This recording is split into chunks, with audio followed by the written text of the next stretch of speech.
បាទសូមអនុញ្ញាតស្វាគមន៍ប្រិយមិត្តជាទីគោរពនិងជាទីមេត្រីមកកាន់ Channel YouTube Ricky Talking បាទប្រិយមិត្តនៅក្នុង Channel YouTube នេះគឺខ្ញុំខានចេញវីដេអូយូរហើយភាគច្រើនគឺខ្ញុំចេញវីដេអូតាក់ទងនឹងកីឡាតាក់ទងនឹងបណ្ដាលតាក់ទងនឹងការចែករំលែកផ្សេងនៅលើបណ្ដាញសង្គមយើងអញ្ចឹងណាជាការវែងញែកលេងបែបសប្បាយអញ្ចឹងទៅដោយសារថ្ងៃនេះគឺជាថ្ងៃទី25ខែ7ដូច្នេះហើយខ្ញុំបានឃើញវីដេអូមួយនៅលើ social media ដែលខ្ញុំបើកក្នុង Facebook ណាបើកក្នុង Facebook ទៅខ្ញុំឃើញមានបងស្រីម្នាក់ក៏ដូចជាតារាល្បីម្នាក់អញ្ចឹងដែរហើយមានបងប្អូនយើងជាច្រើនគាត់វែងញែកខ្ញុំឆ្ងល់វែងញែករឿងអីស្រាប់តែវែងញែកទៅបងប្អូនវែងញែករឿងប្រាក់ខែ$500ហើយសម្រាប់ខ្ញុំសួរថាតើខ្ញុំមានមតិបែបណាសម្រាប់ប្រាក់ខែ$500សម្រាប់ខ្ញុំយល់ថាអ្នកដែលមានប្រាក់ខែក្រោម500វាអត់ខុសអ្វីដូចតែគាត់និយាយទេអាហ្នឹងគឺអញ្ចឹងមែនដូចខ្ញុំរាល់ថ្ងៃប្រាក់ខែខ្ញុំ100ជាងទេបាទប៉ុន្តែខ្ញុំអាចរស់បានអញ្ចឹងណា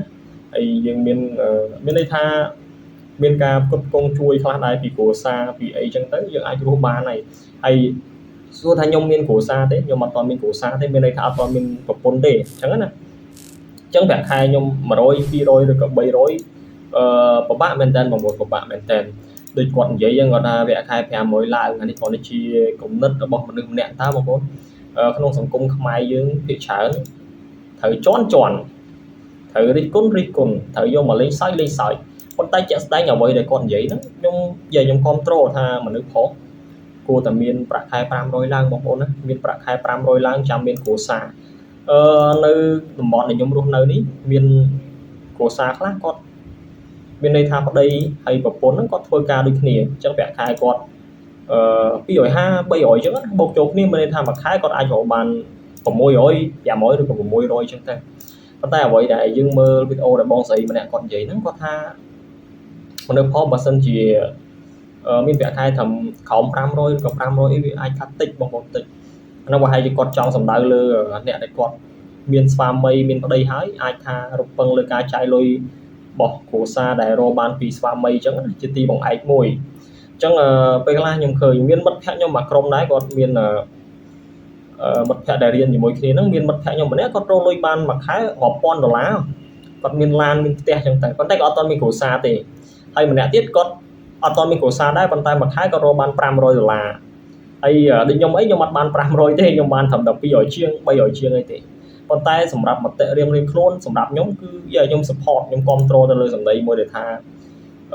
$500ឡើងទើបយើងអាចមានគ្រួសារមានន័យថាគ្រួសារខ្លះរកមិនបាន500មួយខែរកបានតែ200 300ក៏គេអាចរស់បានដែរប៉ុន្តែការគុណភាពនៃការរស់នៅហ្នឹងវារៀងពិបាកបន្តិចមានន័យថាខ្វះមុខខ្វះក្រោយទីបងប្អូនទៅធ្វើការងារស៊ីប្រាក់ខែមួយកន្លែងដែលប្រាក់ខែតែ3 400ពេលខ្លះប្រាក់ខែ3 400បងប្អូនគិតមើលទៅធ្វើការមួយឆ្នាំសល់ប្រមាណកាត់លុយពីការចំណាយថ្លៃសាំងម៉ូតូថ្លៃចាយវាប្រចាំថ្ងៃរហូតដល់ប្រាក់ខែបងប្អូនប្រាក់ខែ250បងប្អូនទៅធ្វើការឲ្យគេមួយខែតម្រាំតែបានបាត់250ទៀតចឹងអា250នោះយើងចាយអស់ខ្លះហើយហ្នឹងហើយអាហ្នឹងយើងអត់បូកបញ្ចូលទាំងការចំណាយដែលចៃដន្យណាឧទាហរណ៍ថាបងប្អូនឈឺ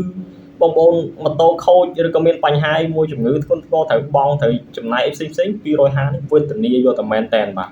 វេទនាមែនតែនហ្មងហើយបើបងប្អូននិយាយឲ្យបើយើងនិយាយយកអារឿងចឹងមកនិយាយវាពិបាកទឹកចិត្តស្មារតីយុវជនយើងច្រើនមែនតែទាំងខ្ញុំអីក៏បាក់ទឹកចិត្តដែរងាប់អាប្រាក់ខែធ្វើរងថ្ងៃបាន200 300បើមិនឆ្លៀតធ្វើនេះធ្វើនោះដើម្បីបានលុយច្រើនអត់កើតទេបើអញ្ចឹងគាត់និយាយអត់ខុសទេបាទមនុស្សប្រុសគួរតែមានប្រាក់ខែ500ឡើងបើមិនអញ្ចឹងទេមនុស្សស្រីគាត់ពិបាកជឿទុកចិត្តពិបាកយកយើងធ្វើជាបង្គោលគ្រួសារមួយអញ្ចឹងដល់ពេលដែលយើងមានគ្រួសារមនុស្សស្រីភាគច្រើនគាត់មើលលើមនុស្សប្រុសដែរដែលមានសមត្ថភាពអាចរកលុយចិញ្ចឹមគាត់បានពេលខ្លះមនុស្សស្រីខ្លះគាត់អត់គិតអញ្ចឹងដោយសារគាត់មានដែរអាចថារកស៊ីរកអីទៅប៉ុន្តែបើសិនជាលើពឹងលើប្រាក់ខែដូចប្រាប់បងប្អូនចឹងប្រាក់ខែមិនអាចឲ្យបងប្អូនខ្លាចជាអ្នកមានទេហើយខ្ញុំក៏ធ្វើការឲ្យគេដែរហើយឥឡូវនេះតនេក៏ឆ្លៀតធ្វើ YouTube ធ្វើ Facebook នេះដែរបាទដើម្បីបានលុយបញ្ចូលកាតបញ្ចូលលុយ Wi-Fi ដែរបាទអញ្ចឹងហើយ$500ឡើងគឺជារឿងមួយដែលល្អប្រសើរយើងត្រូវចេះសំចៃហើយការចាយវាកុំចាយប្រទេសប្រាក់ខែកាន់តែតិច ការសំចៃកាន់តែប្រយ័ត្នប្រយែងការចាយវាក៏កាន់តែប្រយ័ត្នប្រយែងការរស់នៅគឺកាន់តែប្រយ័ត្នប្រយែងទៀតហេតុអីព្រោះប្រាក់ខែតិចវាពិបាកការងារពិបាកហើយប្រាក់ខែតិចទៀតហើយការរស់នៅគឺខ្វះមុខខ្វះក្រោយដណ្ដាប់ទៅរួមអាហ្នឹងគឺជាពេលមួយដែលវេទនាហើយព្យាយាមមែនតើដល់ពេលយើងបានប្រាក់ខែច្រើនរត់ទៅប្រយ័ត្នទៀតព្រោះពេលខ្លះមនុស្សខ្លះប្រាក់ខែតិចចាយតិចប្រាក់ខែច្រើនចាយច្រើនបណ្ដោយអញ្ចឹងបើនិយាយត្រឡប់ទៅវិញជីវិតមានគ្រួសារមិនដូចជីវិតនៅលាវទេជីវិតមានគ្រួសារបងប្អូនសាកសម័យលេងបន្តិចណាកុំឲ្យបងប្អូនខឹងអញ្ចឹងបងប្អូនមានឧទាហរណ៍នៅម្នាក់ឯងឬក៏មានគ្រួសារហើយច្បាស់ជាមានកូនមិនអញ្ចឹងពេលដែលមានកូនត្រូវធំឡើងត្រូវចិញ្ចឹមបីបាច់មើលថែទាំហើយត្រូវទៅរៀនថ្លៃសាលារៀនថ្លៃសម្លៀកបំពាក់ថ្លៃកាតាបថ្លៃសភៅថ្លៃធ្វើដំណើរកូនចង់បានកង់ចង់បានម៉ូតូអីអាហ្នឹងបងប្អូនត្រូវតែធានារ៉ាប់រងនៅពេលដែលបងប្អូនមានគ្រួសារអាហ្នឹងគឺជាអ្វីដែលគេដាស់តឿនយើងដែរនៅក្នុងការរស់នៅហើយអាហ្នឹងខ្ញុំគិតថាវាសមស្របដែរហើយអញ្ចឹងបើយើងប្រាក់ខែក្រោម500ពិបាករស់ម្នាក់ឯងចង់ពិបាកហោះហើយមិនមានគ្រួសារអញ្ចឹងនៅក្នុងសង្គមយើងដូចខ្ញុំទទួលបានទស្សនៈពីគ្រូម្នាក់គាត់ប្រាប់ខ្ញុំក្នុងសង្គមយើងអ្វីដែលធ្វើឲ្យគ្រួសារមួយតែងតែឆ្លោះគ្នាទី1គឺសាច់ញាតិបងប្អូនហើយទី2គឺរឿងលុយកាក់ធំបើយើងអត់សូវមានលុយគ្រួសារអាចនឹងឆ្លោះគ្នាប៉ុន្តែបើសិនជាជីវិតយើងលំបាកហើយមានលុយមានន័យថាខ្ញុំចង់និយាយថាត្រឡប់មកវិញថាបើសិនជាការងារយើងវាពិបាកខ្លាំងប៉ុន្តែប្រាក់ខែយើងបានច្រើនបើកលុយមកយើងធូរចិត្តដែរយើងមានលុយទៅមានលុយគឺសុបាយចិត្តដែរបាទដូចគាត់និយាយមិនខុសទេប្រាក់ខែ500វាតិចបាទប៉ុន្តែខ្ញុំប្រាក់ខែខ្ញុំតែ200-300ទេខ្ញុំរស់នៅរាល់ថ្ងៃគឺប្រយ័ត្នប្រយែងអញ្ចឹងខ្ញុំចង់ចែករំលែកទៅកាន់អ្នកគាត់រិះគន់អីផ្សេងបងប្អូនព្យាយាមស្ដាប់ព្យាយាមមើលអ្វីដែលគាត់និយាយហ្នឹងហើយកុំរិះគន់បងប្អូនសង្គមយើងយុវជនច្រើនណាគាត់តាមគ្នាដល់ពេលបងប្អូនយកទៅរិះគន់យកទៅលេងសើចអា500ចុះអ្នកធ្វើការប្រាក់ខែបាន170អ្នកធ្វើការបាន150គ្នាមិនស្ងាត់ជ្រាប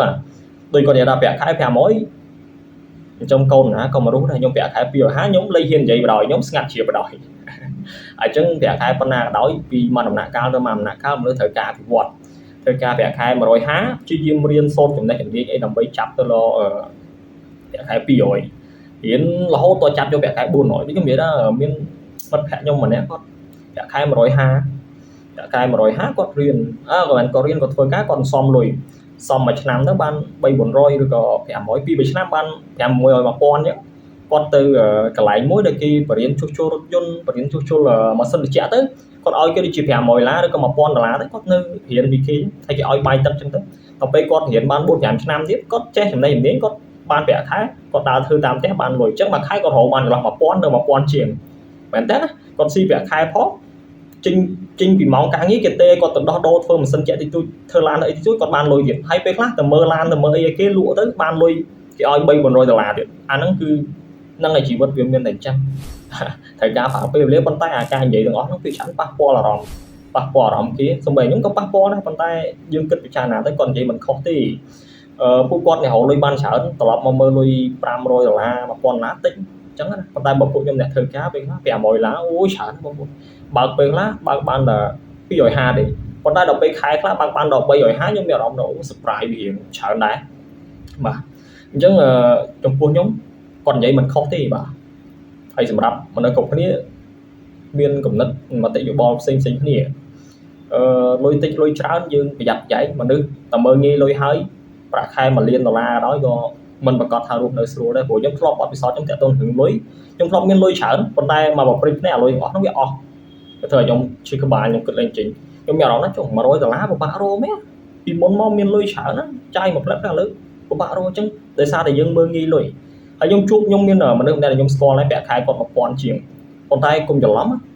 1000ជាងប៉ុន្តែការចាយវាសំបីតែមកកាក់ម៉ាស៊ីន100រៀល10រៀលឬក៏10000ខ្មែរហ្នឹងគាត់ប្រយ័ត្នប្រយែងមួយថ្ងៃគាត់ចាយឲ្យលើស10000ខ្មែរទេឬក៏15000ទេគាត់ប្រយ័ត្នប្រយែងមែនតើហើយតាំងតែយើងនេះប្រាក់ខែត្រឹម150-200នេះមួយចាយម្ដងសិតតែ4-50000ពេលខ្លះប៉ៅគេទៀតអញ្ចឹងហើយបាទគាត់និយាយតាក់ទងនឹងរឿងលុយនេះប្រយ័ត្នប្រយែងបងប្អូនខ្មែរយើងពីច្រើនពិបាករកលុយដល់ពេលបាក់រកលុយគេនិយាយអញ្ចឹងមកអាចប៉ះពាល់អារម្មណ៍អញ្ចឹងទាំងខ្ញុំទាំងគេគាត់និយាយមកជាបទពិសោធន៍មួយយើងចែកទៅឲ្យរៀនបន្តទៀតតាក់ទងនឹងរឿងលុយព្យាយាមរកឲ្យបានវាមិនខុសទេមនុស្សប្រុសកាន់តែមានលុយ កាន់តែអាចស្រឡាញ់កូនគេបានដែរអញ្ចឹងប៉ុន្តែបើអត់លុយក៏បានតែគេដូចគាត់និយាយយើងមិនខុសទេបាទអញ្ចឹងនិយាយត្រឡប់មកវិញគាត់គ្រាន់តែជាមនុស្សម្នាក់ដែលល្បីអញ្ចឹងណាហើយក៏គ្រាន់តែជាគំនិតរបស់គាត់មួយទេមិនមែនថាស្រុកខ្មែរចេញច្បាប់ឲ្យពាក់ខែ500បានមានប្រពន្ធបានពាក់ខែក្រោម500អត់ឲ្យការប្រពន្ធមិនមែនអញ្ចឹងទេបងប្អូនហ្នឹងគ្រាន់តែជាមតិយោបល់របស់បុគ្គលល្បីម្នាក់នៅក្នុងស្រុកខ្មែរអញ្ចឹង